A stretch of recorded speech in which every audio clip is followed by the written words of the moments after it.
ahmoqlarga, tentaklarga nasihat qilaman, gap tushuntiraman deb ham ko'p odam kuyinadi-da. Lekin aslida johil. Unga ham Sa'diy bir Gulistonda bir narsani keltiradilar.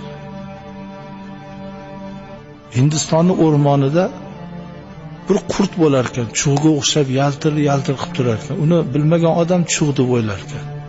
Lekin u qurt.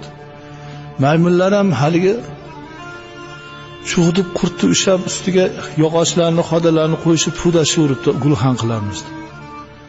Tepada buni ko'rib turgan dono to'tiqush, "Voy maymunlar, bu qurt, bu chug'mas." desa, bordi pudashib, "Voy bu qurt, bu chug'mas" desa ham ishonmasmiz. Pastga tushib tushuntirib, ovora bo'lib ketishdi deb pastga tushganda maymunlar to'tiqushni o'ldirib qo'yishdi.